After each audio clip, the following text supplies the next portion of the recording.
வச்சு தான் ரெசிபி செய்ய போகிறோம். அதுக்கு இது 300 கிராம் கத்திரிக்காய் எடுத்திருக்கேன். இலசா 10 சாப்பாடு கூடையும் சைடிஷாக வச்சு சாப்பிடலாம். ஈஸியான சமையல் தான், வாங்க பார்க்கலாம். பார்த்துட்டு உங்கள் தெரிஞ்சவங்க உங்கள் ஃப்ரெண்ட்ஸு ரிலேட்டிவ்ஸ் எல்லாருக்கும் வீடியோவை ஷேர் பண்ணி விட்டு சப்ஸ்கிரைப் பண்ணி சப்போர்ட் பண்ணுங்கள் ஃப்ரெண்ட்ஸ். ஓகே மக்களே, have a good day to all. எண்ணெய் ஊற்றிக்கினேன். பூண்டு கொஞ்சம் லேசாக வதக்கி எடுக்கும் மசாலாவுக்கு. ஒரு 2 டேபிள் ஸ்பூன் தேங்காய் வதக்குனா போதும். லேசாக 1 டீஸ்பூன் கியூமின் போடுவோம். லோலே இருக்கட்டும். Teaspoon black pepper. தேங்காய் கலர் மாற வேண்டாம், அதனால தான் ரொம்ப லோவில் வச்சுருக்கேன். இப்படி செய்தால் தான் டேஸ்ட்டு வரும். அந்த கறி இன்றைக்கி பிரியாணிக்கு சைட் டிஷ்ஷாக வைக்கேன். நீங்கள் எல்லாத்துக்கும் வைக்கலாம், இட்லி தோசை கூட வைக்கலாம். ஸோ இதை ஆறிட்டு நைஸாக அரைச்சிட்டு வருவோம். எண்ணெய் ஊற்றும் போடுவோம்.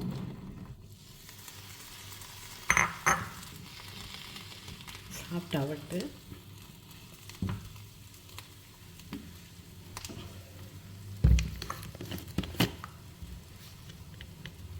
கத்திரிக்காய்க்கு தேவையான உப்பு போட்டு வைப்போம். ரொம்ப காஞ்சி போயிடக்கூடாது, ஆனால் வேகணும். வெந்தோடனே பிளேட்டில் எடுத்துருவோம். எண்ணெய் ஊற்றும். குக்கிங் ஆயில் ஊற்றிருக்கேன். ரோப்பில் போடுவோம். 1 ஆனியன் சாப்பரில் வெட்டி இங்கே வெந்தயம் போடுறேன். வெந்தயம் உடம்புக்கு நல்லது, ஃபைபர் ரிச்சுது.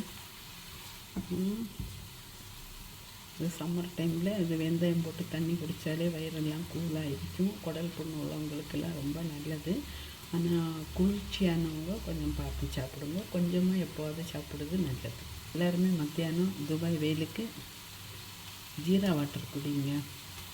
ஒரு 2 கப்பு தினமும் குடிங்க. உங்கள் வயிறும் சுகமாக இருக்கும், உடம்பும் கூலாக இருக்கும்.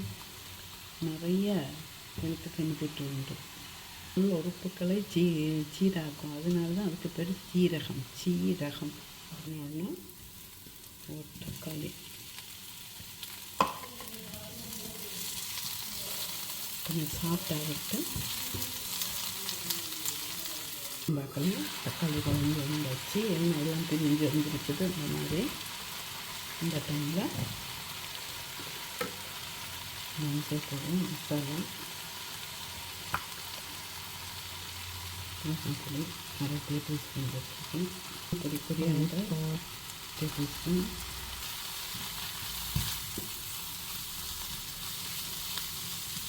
தேர்ட்டி செகண்ட் வதக்கும். வச்சு கோகோனட் பேஸ்ட், தண்ணி வச்சுருக்கோம். மசாலா, டேமரின் பருப்பு, புளி தேவையான அளவுக்கு. உங்கள் சுள்ளன்னு வேணும்னா கொஞ்சம் நிறைய ஊற்றிக்கோங்க. உப்பு போடணும். இப்போ நீங்கள் பார்த்து போட்டுக்கிடுங்க. கத்திரிக்காயிலையும் போட்டிருக்கேன்.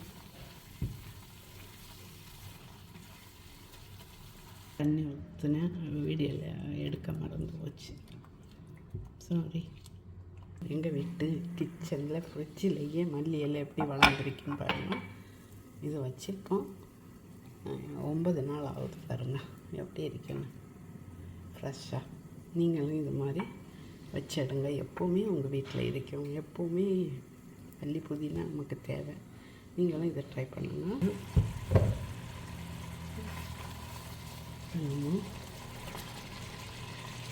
கத்திரிக்காய் போட்டு